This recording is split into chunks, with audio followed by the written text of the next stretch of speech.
Olá, Porto Velho, querida e amada capital simpatia. Olá, você de todo o grande estado de Rondônia, que me dá o privilégio da sua audiência. Eu sou o Benito, esse é o nosso conteúdo Amazônia e estamos juntos com você aqui mais um dia para encurtar distâncias, para levar até sua casa informações que são agregadores de valor. Para que tudo seja melhor, a primeira coisa é evocar aqui aí sobre todos nós as bênçãos e a presença de Deus. Que o grande arquiteto do universo sempre nos dê mais justiça, paz, perfeição, luz, força e beleza em tudo que fazemos. Afinal, com quem Deus anda, nunca anda só e sempre anda bem. Bom, está aqui do meu lado, acho que por vez primeira comigo aqui dando entrevista, o professor Rony, meu irmão, meu querido amigo. Boa tarde, ou boa professor noite. de filosofia, né? Sim. Professor da área pública. Tem um excelente currículo que ele vai falar daqui a pouco sobre nós. Nós vamos perguntar para ele a importância. Hoje o debate nosso aqui seria debate, ou pelo menos a conversa aqui vai ser sobre a importância da filosofia na formação dos jovens, né? No ensino médio. Ensino médio. E aí hoje você está aqui à disposição. E vou te perguntar também sobre o assunto que movimentou a última semana, que foi a lista dos livros malditos editados. O Index. Que acabou atraindo de maneira negativa a visão da grande mídia nacional para Rondônia. Hoje pela manhã eu lendo a mídia, editor da Folha de São Paulo, cobrando demissões nessa área, que foi um dos maiores ultrajes na história da cultura brasileira. Até Machado de Assis entrou na paulada. Passaram Machado no Machado. Passaram. Mas seja bem-vindo, hoje vamos conversar de uma série de assuntos, tá bom, meu querido? Censuraram até beijo no asfalto também. Era criança, eu me lembro dessa série, teve já peça de teatro, série da Globo. Eu não entendo da onde saiu e o que tem de errado nisso.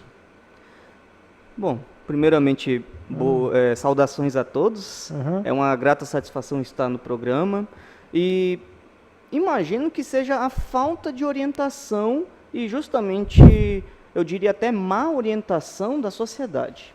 Porque a escola ela tem esse papel fundamental de proporcionar um direcionamento à juventude. Eu sou professor do ensino fundamental e médio, na área da filosofia e história também, eu sou formado em história. E observando bem, atentamente, eu costumo sempre comentar com meus alunos que a sociedade consegue ter essa proeza de fazer essa automutilação do conhecimento, onde uma aula de filosofia se estraga com um hit do momento. Um simples hit do momento. E hoje nós temos essa questão do enaltecimento da ignorância, que está atrelada com uma série de fatores que englobam todo o convívio em sociedade, que faz com que o ofício do professor esteja mais engessado para proporcionar o que a gente pode entender de evolução ou desenvolvimento intelectual do indivíduo. Tá aí, saúde ele. Rony, obrigada pela sua presença aqui no nosso programa. Falar sobre educação é uma coisa que a gente gosta bastante aqui no Conteúdo Amazônia. E falar sobre filosofia é algo que eu aprendi a amar, né? Eu e o Paulo fizemos uma pós-graduação em São Paulo, em estudos judaicos, na qual nós aprendemos muito sobre a filosofia judaica para entender a historicidade dentro do caminho que a gente escolheu para estudar, a importância dos filósofos, dos estudiosos que passaram por toda a história da judaica, né? Então, realmente me encanta bastante, fico feliz. Paulo até comentou que as crianças continuam tendo aula ainda de filosofia Não sei por quanto tempo. Essa é uma grande reflexão que a gente está tendo. Estamos trabalhando, não sabemos quando, mas a gente ainda está trabalhando seguindo à risca uma lei estadual, que tem o ofício da disciplina de filosofia, mas não temos previsão de se vai realmente continuar. Eu não tenho essa resposta, infelizmente, mas até o presente ano ainda estamos confirmados que temos a disciplina de filosofia. Então, assim, eu fico feliz porque eu tenho uma visão diferenciada sobre a questão da filosofia. Eu acho que é importante, eu acho que as crianças precisam ter, eu acho que elas precisam ter o conhecimento histórico de muitas coisas que estão baseadas na filosofia, de onde saiu, de onde surgiu, de onde apareceu, e serem formadores de opinião, serem mais criteriosos. Eu acho que o caminho é esse. Espero que o nosso governador mantenha, né, através dessa lei que a gente já tem no Estado, mas que continue essa disciplina para as crianças e para os nossos adolescentes. A vocês de casa, agradeço a oportunidade de estarmos mais uma vez juntos. Não posso deixar de pedir para vocês curtirem e compartilharem nosso Facebook, nosso Instagram, e se inscreva no canal do YouTube também. Tá bom, eu vou chamar a vinheta e vou abrir a conversa, tá? Por favor, Eudes, nossa vinheta.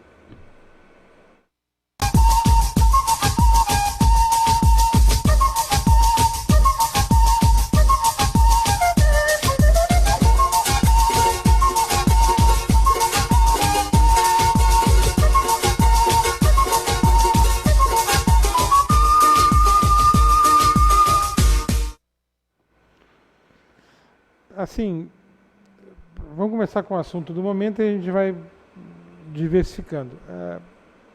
O governador foi professor. Sim. E como é que ele deixa fazer isso? Porque esses livros são inofensivos, gente. Livros são inofensivos. Nossa. Ninguém, não é como uma arma que você dá na mão de alguém e deixa brincar e faz o que bem entende. Um livro, mas pode acontecer você ler ele. É um risco hoje em dia para o que a gente pode entender do atual governo. Mesmo assim, são clássicos que tem nessa lista. Vamos entender. Eu estudei o Machado de Assis até para vestibular. Nossa.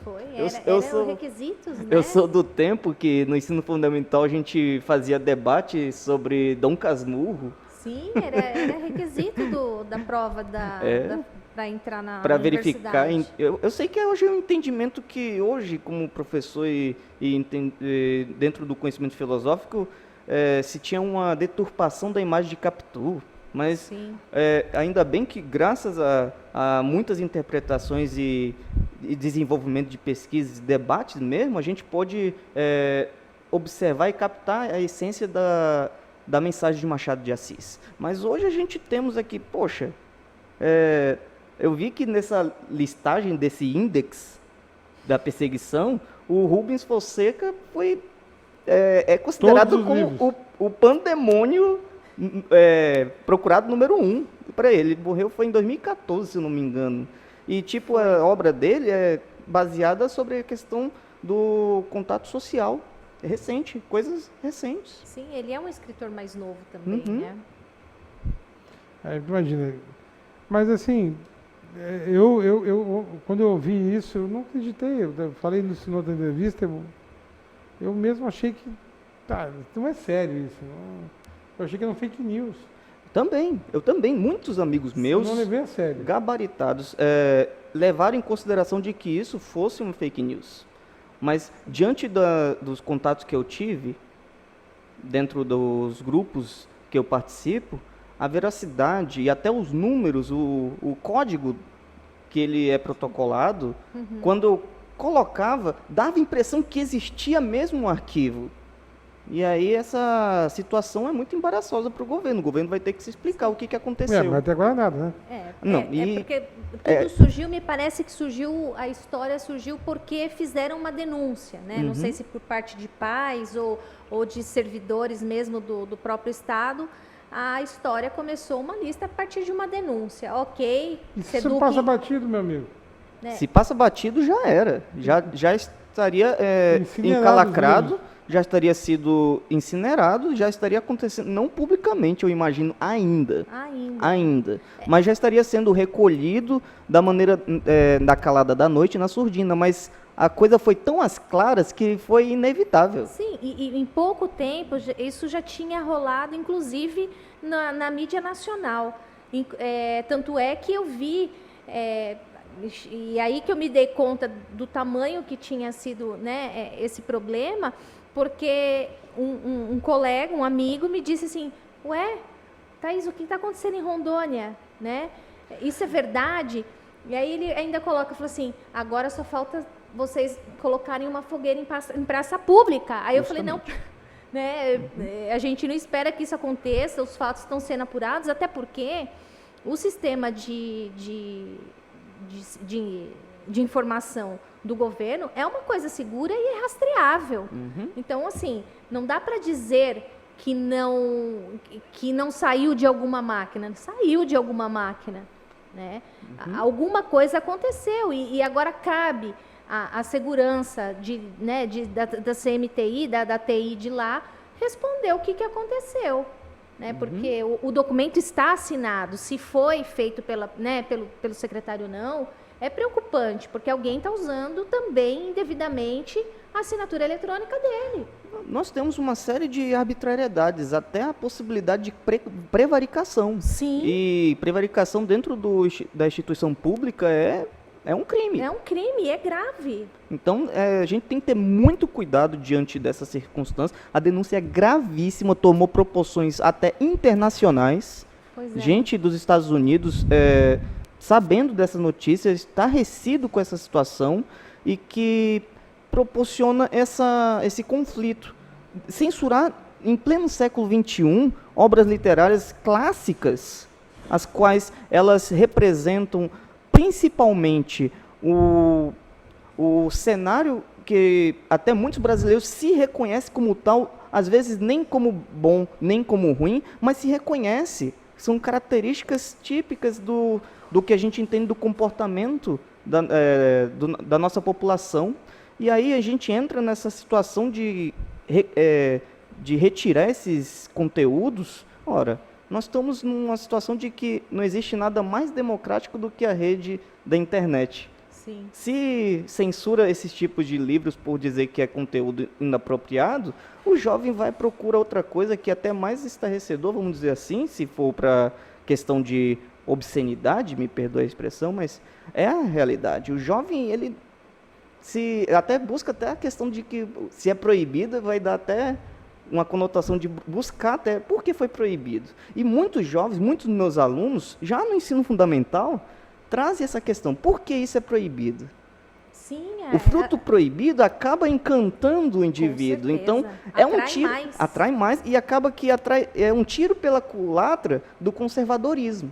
Se ele quer evitar que os seus jovens tenham contato com esse produto, agora no momento que a gente vive em plena globalização digital, é um perfeito tiro pela culatra. Daí, trazendo isso para a sala de aula, como se prepara uma resistência a esse conhecimento? Como é que tu acha que o coletivo dos professores, na sua maioria, recebe essas coisas? Bom, conversando com alguns dos meus colegas, já de escola e de outros núcleos de educação, eles recebem essa notícia com muito impacto negativo, com muita preocupação, porque muitos deles utilizam esses livros para fazerem dinâmicas dentro das escolas. Antes mesmo deles serem entregues para a escola, eles eram utilizados. Os professores recomendavam esses livros por serem clássicos. A famosa resenha, né? A resenha do ensino médio para fazer. Resenha, fichamento, teatro. Eu estava até comentando que muitas das vezes alguns desses livros era feito uma pequena, bem minúscula, mas uma pequena encenação teatral para brincar mesmo entre os estudantes, para provocar essa questão do teor do conhecimento e trazer isso à nossa realidade. Mas trazer uma questão de ser censurado 43 obras literárias, as quais o próprio governo acabou entregando, só que deu essa situação que foi chamada de abortar a missão, né? Uhum.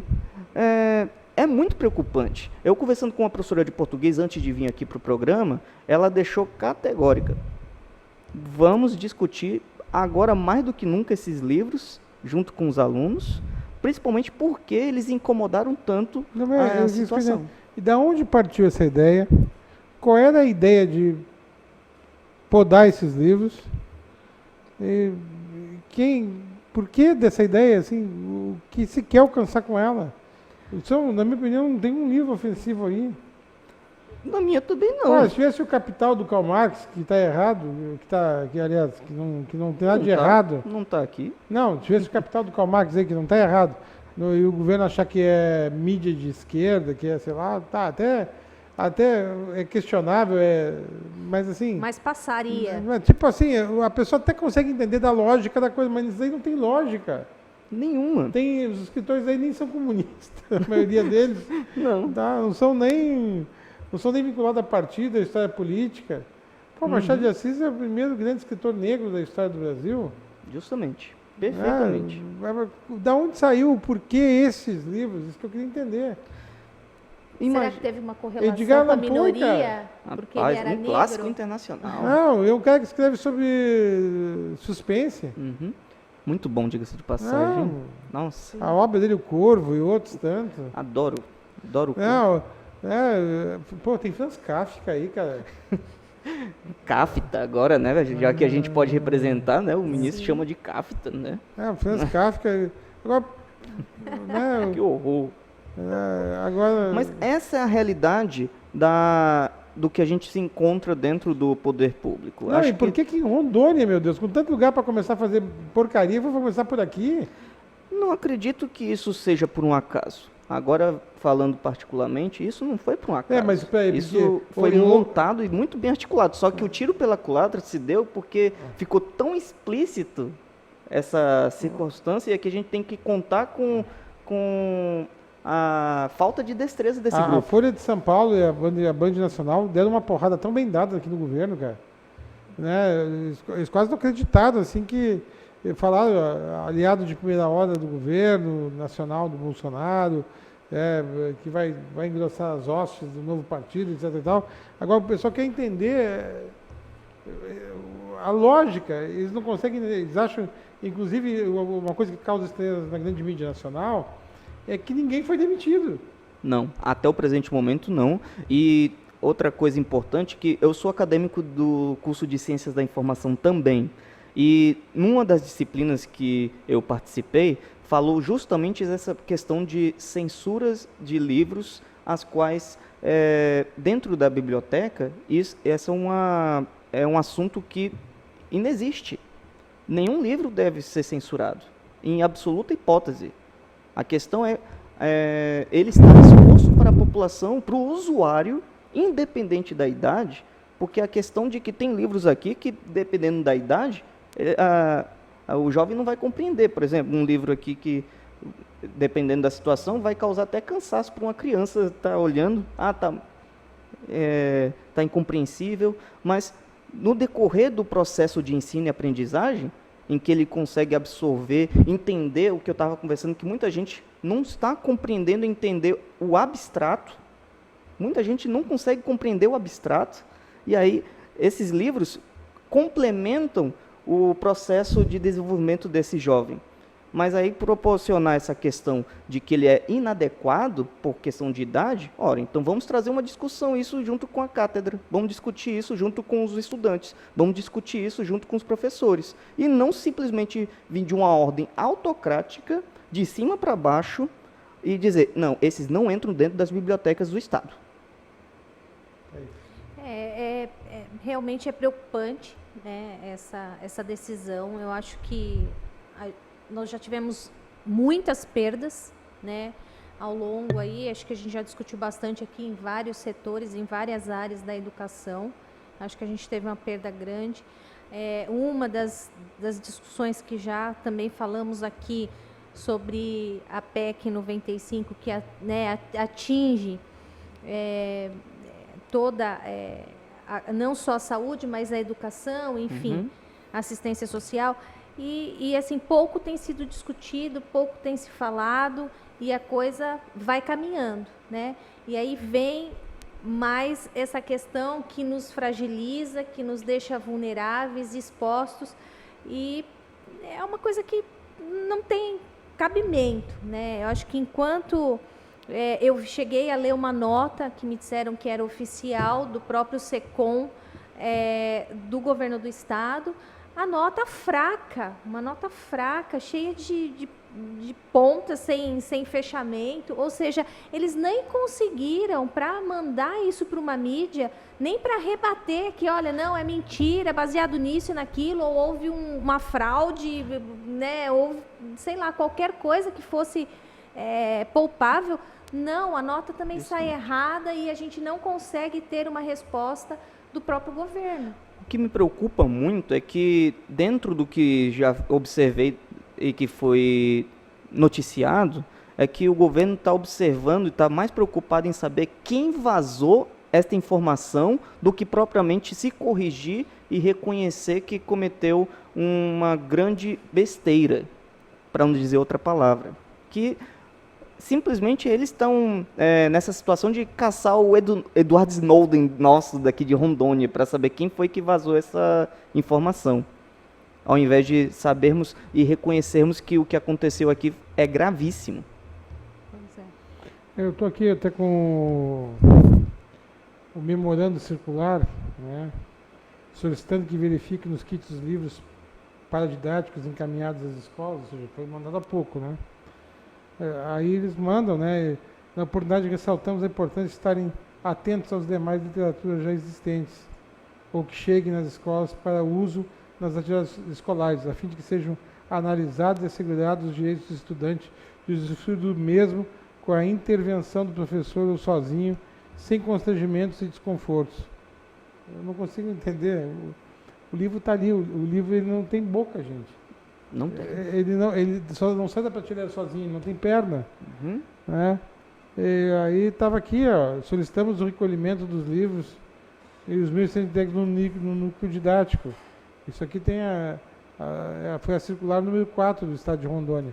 Eu estou com material aqui, umas coisas assim. Foi uma circular que demorou mais ou menos 3 horas de duração. Alguns lugares confirmaram que tinha chegado esse comunicado, mas depois foi retirado. E está com a assinatura do secretário que disse que não é nada com ele.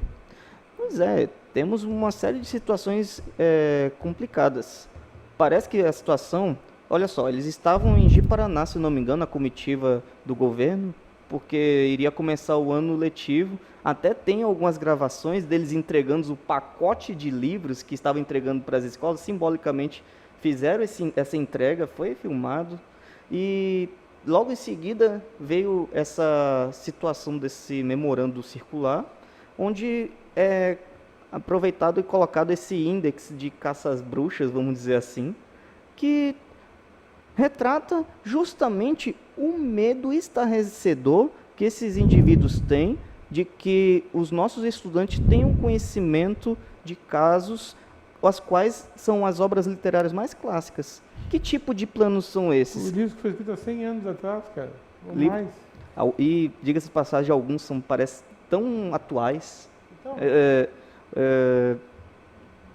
Macunaíma, por exemplo, a gente cresceu rindo, assistindo o filme e lendo Mário de Andrade. Mário de Andrade, que por sinal já esteve aqui em Porto Velho, é uma pessoa que tem que ser estudada muito, porque ele se interessou, é um dos pouquíssimos autores que se interessou viajar pelo Brasil e conhecer alguns lugares dos rincões dessas terras e acabar sendo perseguido dessa maneira. Pois é. Em São Paulo era muito comum fazer teatro, né, teatro público, e aí as escolas estaduais levavam os alunos de ensino médio para assistir essas peças, para entender a importância, principalmente aqueles que estavam prestes a prestar o vestibular, né? Justo. Bem comum. Prejuízo. Digo que esse momento que foi fatídico para o governo e que tomou proporções até inimagináveis foi um total prejuízo. Porque você deletar esse tipo de obras dentro do instituto de ensino, dentro das escolas, dentro das salas de aulas, o que você quer proporcionar? E, diga-se de passagem, são conteúdos que caem constantemente em concursos para entrar em universidades, no próprio Enem. Que redundância. E detalhe, nós temos equipe dentro da SEDUC que são verdadeiras equipes transformadoras para colocar jovens dentro da universidade, para poderem participar dentro do Enem e acabar tendo essa loucura, esse desatino, esta situação que não consigo nem adjetivar. Eu vou chamar de intervalo comercial, o próximo bloco para concluir, a gente fala só de qual é a tua perspectiva de futuro em educação esse ano, depois de casos como esse. O ano começa bem? Não, né? Então é jogo rápido, é num lá, outro cá.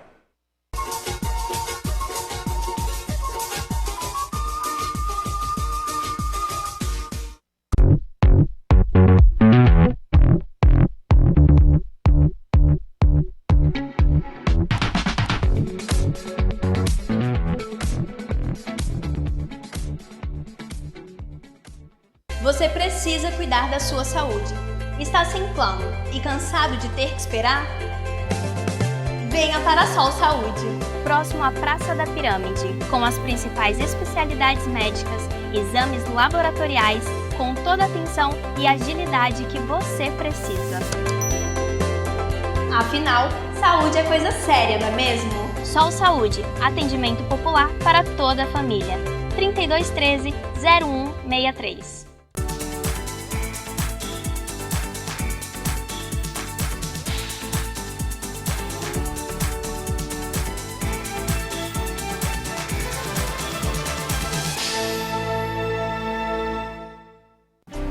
O que eu procurei? Tecnologia avançada. Método personalizado. Profissionais com credibilidade. Hospital de Olhos Veloso, o maior centro oftalmológico da região. Há mais de 3 décadas investindo em profissionais, estrutura e inovação em Rondônia. O objetivo é a qualidade de vida de seus pacientes. Diagnóstico e tratamento com excelência. E você? O que você está procurando? Hospital de Olhos Veloso.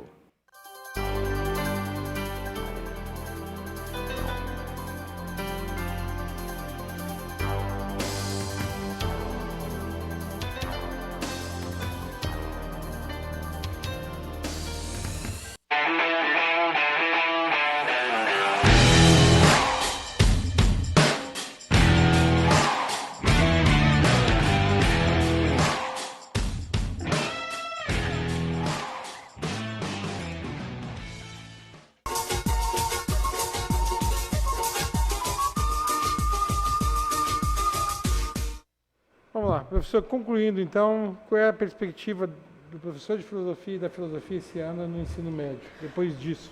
Bom, eu acredito que, como o Mário Sérgio Cortella, que é com quem eu costumo sempre pegar essas orientações, ele diz que toda oportunidade ela deve ser aproveitada. E diante do acontecido que provocou essa situação toda, talvez seja importante o papel do professor hoje até enaltecer e fazer esses questionamentos. Por que esses livros foram censurados? Mas não entre os próprios professores, mas junto com os alunos. Provocar eles para saber por quê. E aí depois saber que esses livros foram... não, eu quero dizer agora o oposto do que disse antes, é o que é a narrativa agora da SEDUC, né? Dizer que, não, eu não disse isso, agora os livros vão ficar... Né? Bom, a questão é, nós temos hoje a faca e o queijo na mão para fazer uma boa discussão filosófica dentro das escolas. Cabe saber se o professor não vai ser perseguido.